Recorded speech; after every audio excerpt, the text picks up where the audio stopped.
So you want to design your own solar system. In this video, we'll discuss how to design an off-grid photovoltaic solar system. There are no warranties or guarantees provided here. Use this information at your own risk. The liability is yours, and I encourage you to consult a professional solar designer. So there are three basic types of solar installations: grid tie, off-grid, and hybrid. Grid tie means that you're putting electricity back into the national power grid when the sun is shining, and at night you use power from the grid to run your house. Depending on your city and electric company, you may be able to sell power back to them at a good rate, or maybe not. In my city, it doesn't make economic sense to sell power back to the grid, but in some places it's worth it. If the power goes out with a grid tie system, you would usually not be able to run the house directly from your solar panels because there's no batteries for a stable source of high current for the inverter and for helping to regulate the fluctuating voltage from the panels. However, some types of hybrid system with batteries could provide power in an outage with a transfer switch to disconnect from the grid. By contrast, a standalone off-grid system would be charging up some batteries during the daytime from your solar panels, and then at night your house would run from the stored energy in the batteries. This type of system is more expensive because of the batteries, but the advantage is that you have control over the energy, and you can use the energy in an emergency situation if the regular grid power is off. Also, this type of system is great for remote rural locations that don't have grid power available. A hybrid system does use batteries, but they're a much smaller capacity than off-grid, and they're designed to charge up during the day and discharge in the evening to smooth out the load and reduce the overall usage of grid electricity. We'll focus in this video on designing small off-grid systems, such as for an RV or cabin. The grid tie and large off-grid systems are great too, but their design is better done by a professional company. You can calculate how many years will be until you break even and start making money on your investment and so on. Off-grid is not necessarily focused so much on making a financial profit, but having electric power for a rural situation or emergency power backup. So here are the major components of a typical off-grid system: the solar panels, batteries, inverter, charge controller, and the load, whatever you want to power. There are also cables to connect everything, and optional things like circuit breakers, fuses, power meters, switches, rotators, and so on. So let's look at some of the math and electrical concepts we'll need. Electrical current is measured in amps or amperes.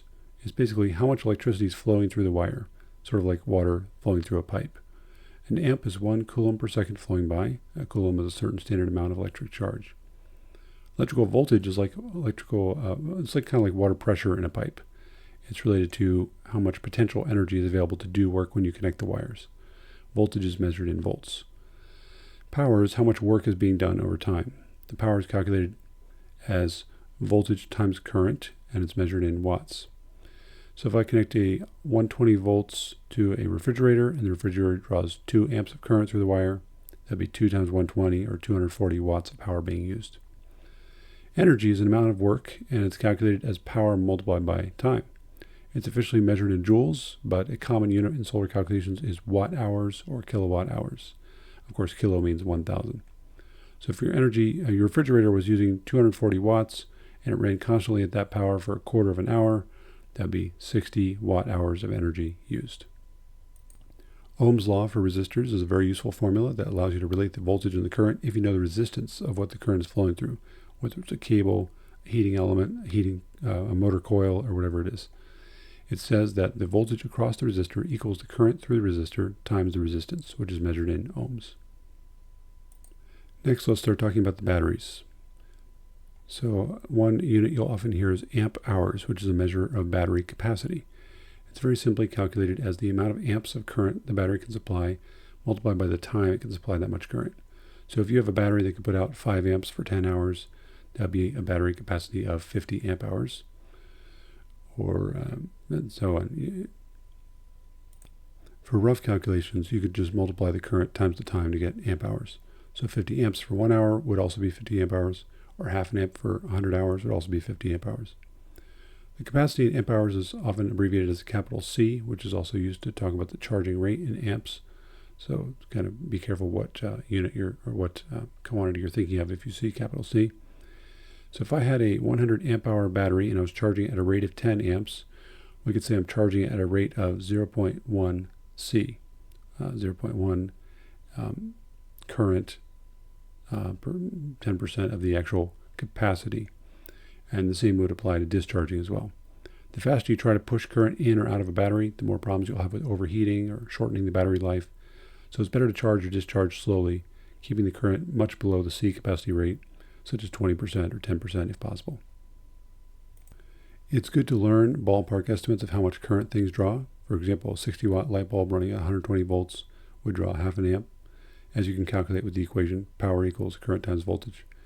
A 1,000-watt microwave or toaster oven might draw 8 to 10 amps. An air conditioner system might draw 20 amps, depending on the size. There are several types of batteries used for off-grid solar systems. The most common these days are either lead-acid deep cycle batteries or lithium ferrous phosphate batteries. There's also an older type called flooded lead-acid, which is not as common anymore. Lead-acid deep cycle solar batteries are different than car starter batteries, although the chemistry is similar. They're typically called sealed lead-acid, or SLA, or absorbed glass mat, AGM, meaning they have a network of thin metal-coated glass inside as their electrodes. They're designed to be discharged down to below 50% charge for many hundreds of cycles without degrading, whereas car batteries are designed to stay mostly fully charged all the time, but provide a sudden, extremely high current burst, such as 500 amps or more, to turn the car engine. Lithium batteries have a different chemistry, and they can be discharged all the way down to zero capacity if necessary, and they have about 10 times longer lifetime than lead acid. They typically have a lower max burst discharge current, and they're physically lighter. If you keep the depth of discharge lower, like not going below the halfway discharge point, you might be able to get 4,000 cycles or more out of a lithium battery. If each day, for example, was a charge cycle, then that might allow you to use the battery for more than 10 years before needing replacement, whereas a lead-acid solar battery might need replacement after 2 or 3 or 5 years. However, lithium batteries are more expensive. Here are 2 example solar batteries available on the internet. You can see they're both rated at 100 amp hours of capacity. 12 volts is their nominal voltage. Of course, that voltage will change as the battery is charged and discharged. A fully charged battery might be higher than 13 or even 14 volts. Real batteries will change their voltage as they charge or discharge. Here's an example discharge voltage comparison showing lithium versus lead-acid absorbed glass mat batteries, where you can see that the lithium battery keeps its voltage higher for a longer time while it's discharging. You can connect identical batteries together in parallel or series. Parallel connections keep the same voltage but increase the amount of current and amp-hour capacity available. Series connections keep the same amp-hour capacity but increase the voltage available. You can also do these similar combinations with identical solar panels to increase the voltage or current. It's also important when using a series battery connection to attach a battery balancer, which will make sure the voltages are equal as you put the current into it. Next, let's talk about the solar panels. Every panel has a nominal voltage, such as a 12 volt panel or 24 volt panel or whatever. When you put it in sunlight, it'll put out a voltage, but the amount of current which will flow out of it depends on what's connected to it and how much sunlight it's getting and the temperature and so on. Of course, the amount of voltage will also change depending on what load you connect to it. If you pull more and more current out of the panel by connecting a smaller resistance, eventually the voltage will go towards zero and you'll get less power out of the panel, and it might overheat it and burn it out too. So there's an optimal amount of current to get the maximum power out of the panel, and it's different for every type of panel. Suppose you attach a nominally 24 volt, 250 watt panel. It might put out 40 volts with nothing connected to it, for example, and then it might have its maximum power point at 32 volts and 7.8 amps, which gives you the 250 watts if you multiply those together. So see the supplement for the link to this very useful website and nice articles on this. There are 3 common types of solar panels, silicon photovoltaic panels: monocrystalline, polycrystalline, and amorphous. Monocrystalline is the most common these days and has the highest efficiency in direct sunlight. Amorphous is lower efficiency but puts out more power than monocrystalline in dim light, like cloudy days or shade or evening hours. And polycrystalline is in between. Next, let's discuss the charge controller. This device takes power from the solar panel and puts it into the battery and stops charging when the battery is full to protect the battery from overcharging. Charge controllers are rated for particular maximum voltages and currents that they can handle. The cheaper type is called a pulse width modulation controller. It basically turns on and off the solar voltage to the battery until it's fully charged and adjusts the percentage of how much time it's on. The more expensive type is called a maximum power point tracker. It does separate pulse width modulation on the solar side and the battery side, so it could be taking in a different voltage and current on the solar panel side to keep the panels in their optimal maximum power point, while putting a different voltage and current into the battery to charge them safely at whatever lower voltage they're currently at. These types of controllers are able to harvest much more solar power every day, so they're generally worth the extra money. The charge controller can typically also monitor the battery voltage, and you can often watch the details and history of how your panels and batteries are doing by connecting your phone to it. You can also buy separate monitors which will keep track of your battery state of charge and solar voltages and all that if you want. Next, let's discuss the inverter, which takes the direct current DC voltage from the battery or solar panel and inverts it up to the 120 volts AC alternating current. These are often connected directly to the battery, although some charge controllers have a load connection which might be strong enough to power the inverter, or some charge controllers are integrated together with the inverter in a single unit. Two types of inverters are modified sine wave and pure sine wave. The modified sine wave inverters put out a blocky voltage as shown here, which is fine for some things like toaster ovens or fans, but it's not good for most electronic items. The pure sine inverters work with all devices, but they're more expensive. Another important inverter specification is the DC input voltage is designed to take from the battery, like 12 volts or 24 volts or 48 volts. Here's an example of a 1200 watt inverter, which on the AC output side is obviously 120 volts at up to 10 amps, but on the input side, some inverters are designed to connect to 48 volts, so those would only draw 25 amps from the battery, whereas a 12 volt input would need 100 amps from the battery. So that's going to affect the types of cables you would need and so on. From Ohm's law and the power definition as current times voltage, we see that the power wasted in the cables is proportional to the square of the amount of current. So we want to keep the current as low as possible to reduce loss. So generally, higher voltage on the inverter input would be more efficient overall in your system, but it might be more expensive up front. 12 volts is popular because it also works with car electrical systems. 48 volts is a popular DC system voltage level that has less current and is more efficient and safer. Large-scale systems will often go up much higher, 500 volts, 600 volts, to be more efficient, but you would definitely want to get a professional designer for that type of high-voltage system. Another important inverter specification is the amount of power it can provide on the output side, both continuously and also temporary peak surge power, such as the first couple seconds when the motor turns on. When you estimate the loads that you're trying to drive, it's important to consider the peak surge when first turning on the device. And if the load is inductive, meaning anything with a motor, then you would need to allow a much bigger margin. For example, suppose you're driving a 10,000 BTU window air conditioner, which uses about 1,000 watts on average. But on startup, since it's an inductive load, you might expect it to briefly draw 1,500 or 2,000 watts. And you might consider getting an inverter that can handle at least 2,000 watts of continuous power and maybe 4,000 watts of peak power surge. Another type of inverter is the microinverter, which has many small inverters near the solar panels, and these will automatically synchronize to each other. So this is best for a grid tie system, not very much used for off-grid systems with battery backups and stuff. Okay, so we've discussed the basic parts of a solar system. Now it's time to walk through the full design. Here's the process. I'll be borrowing parts of this from this nice article at Clean Energy Reviews, linked in the supplement. So first, estimate the load and the goals that we have for the system. Second, calculate battery capacity. Third, look at the solar panel capacity we need. Fourth, choose charge controller and inverter. And fifth, calculate the cables and mounting hardware. So to estimate the load, first we can use a spreadsheet or online calculator to estimate the amount of energy used during the day, watt hours or kilowatt hours.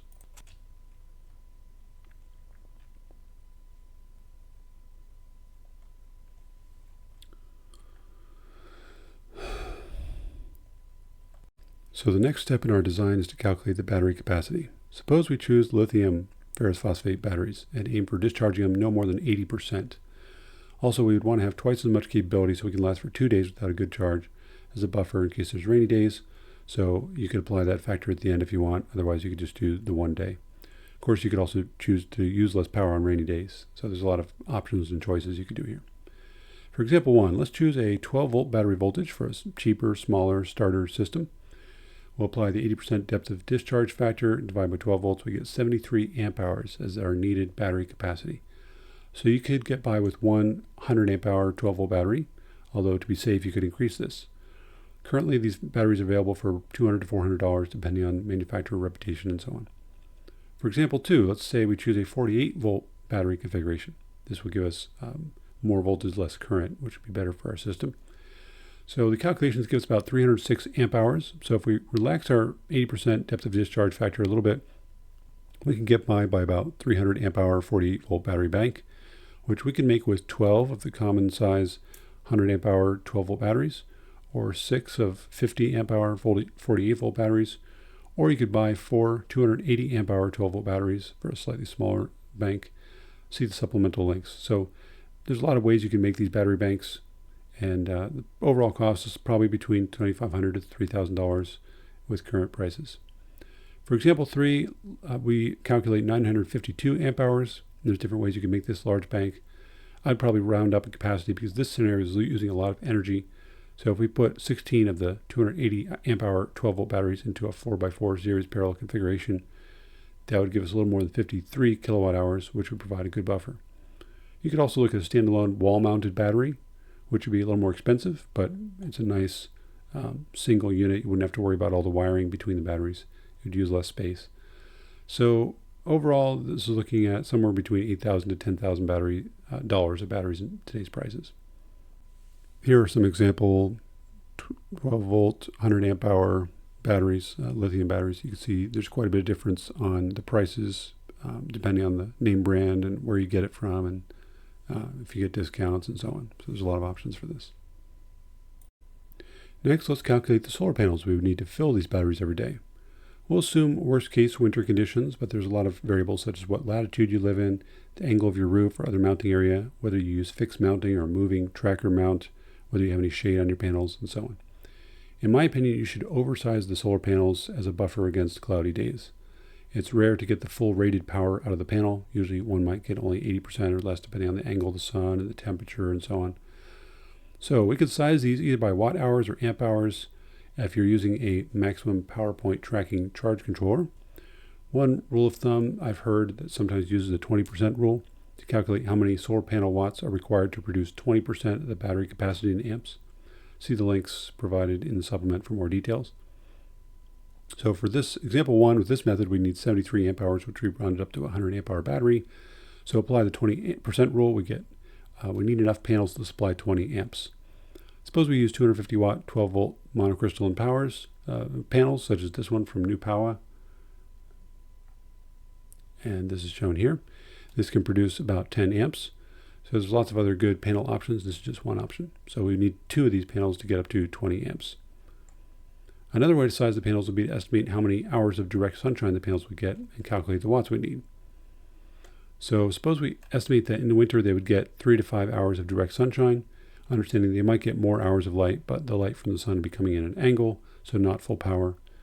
So we calculated that we need 875 watt hours to fill up our battery each day. And if we have 4 hours of direct full sunshine, 875 divided by 4 is 219 watts. So we might be able to squeak by with a single 250 watt panel, but it would be better to have the margin of having 2 250 watt panels. If you have a motorized mount that goes tracking the sun throughout the day, you would have more hours of sunshine, but of course the cost of that motorized mount and maintenance might be more than the extra panels. For example 2, the 20% approach suggests 61 amps, but at the 48 volt level, so we'd want to double the amount of panels, so we could put them in series pairs to get them up to about 48 volts. This would lead to 7 times 2 panels, 14 panels, or about 3.5 kilowatts of panels total. The other method suggests 3.7 kilowatts of panels at 4 hours of full sunshine, which is about 15 panels. Since we're dealing with pairs, we can round up to 16 panels, about 4 kilowatts.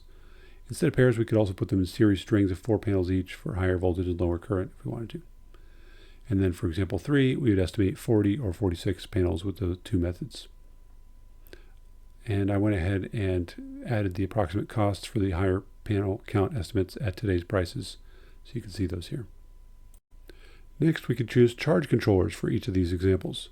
For scenario 1, the solar panel we choose goes up to 28 volts at open circuit, So if we were to connect the 2 panels in series, we'd want to make sure our controller can handle the voltage of about 60 volts. And of course, the voltage is higher in cold weather. Also, the current at maximum power point for a series connection would be about 10.5 amps. So there's a lot of good options for this sort of charge controller. Here's one from Victron that would seem to be a reasonable solution. Or you can get a bigger controller for a little more money, so you can easily upgrade to add more solar panels in the future. For example 2, let's say we have 16 solar panels grouped in 4 strings of 4 series connected panels each, and then we'll connect the 4 strings in parallel to increase the current.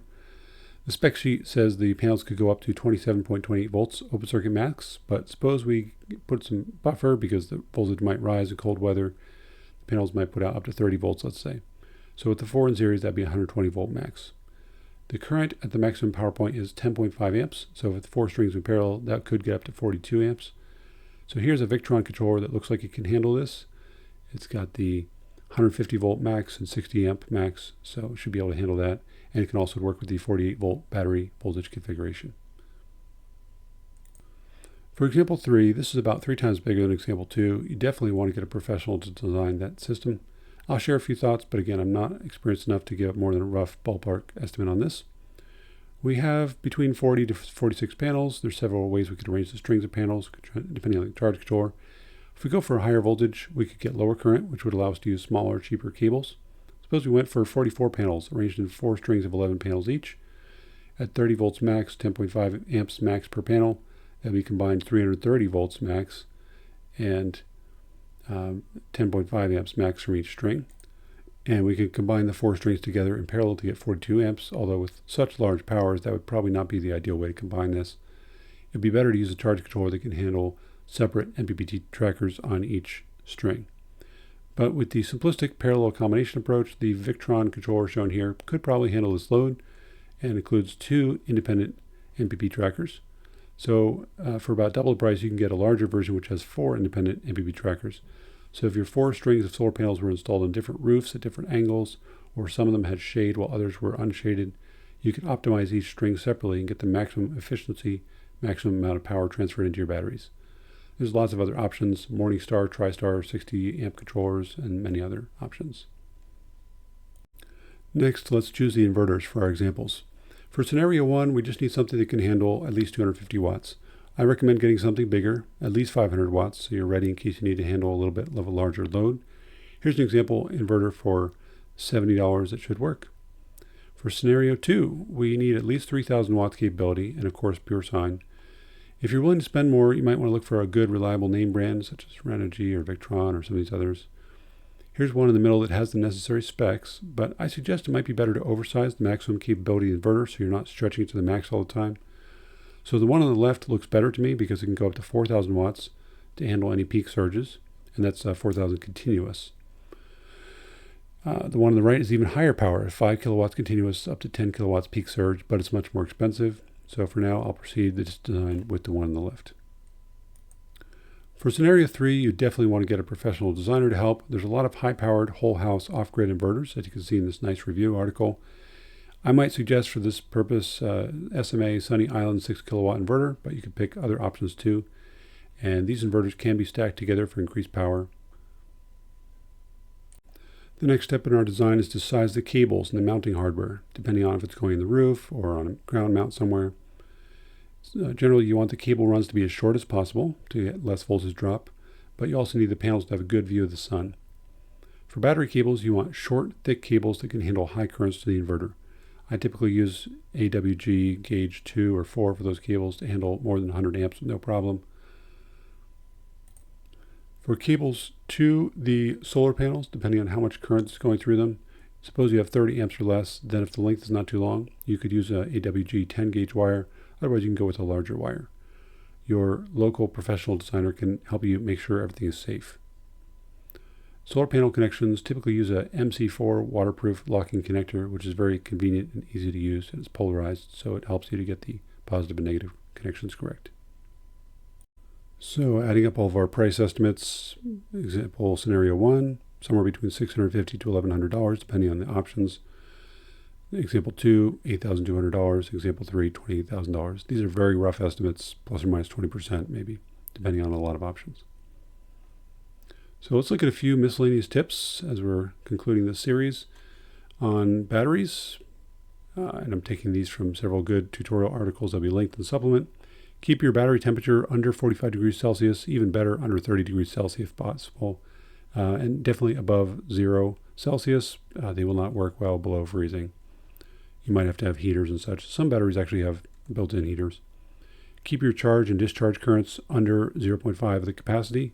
Even better is under 0.2, 20% of the capacity. Keep your state of charge between 15 to 99%. If possible, don't overcharge it. Don't let it sit at 100 and going over for a long time. The best range is probably between 50 to 95%. Of course, lead acid batteries, you got to keep them much more shallowly charged, like 60, 70%. You don't want to get it below 50. Lithium, it can go below 50 if necessary.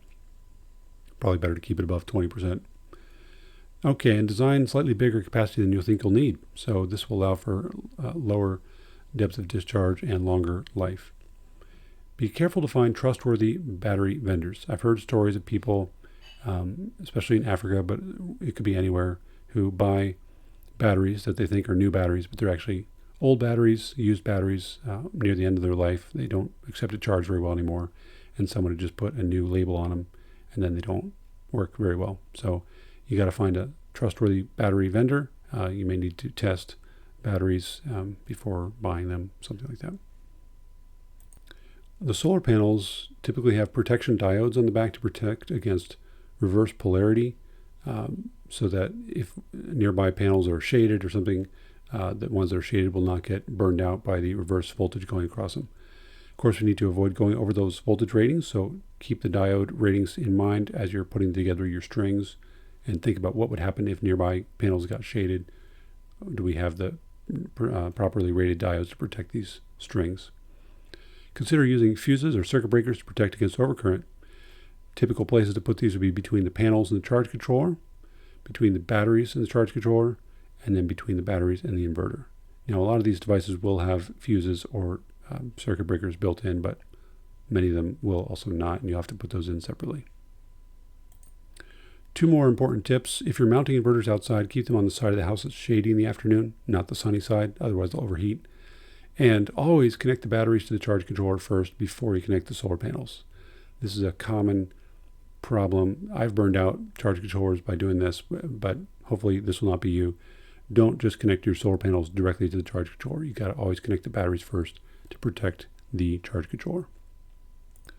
So I hope you enjoyed this foray into the fun world of solar systems, where we get to use the wonderful sunshine that God has given us to power useful devices. Remember that this information is to be used for your own risk, at your own risk. No guarantees are given for any purpose. I'm not assuming liability for anything, and you should consult a professional solar designer if possible. Let me know what you think. I'll be glad to hear suggestions and improvements for the next version of this video. Check out the supplemental links and see my other videos if you'd like to hear my thoughts on the Bible and Jesus, the creator of the sun.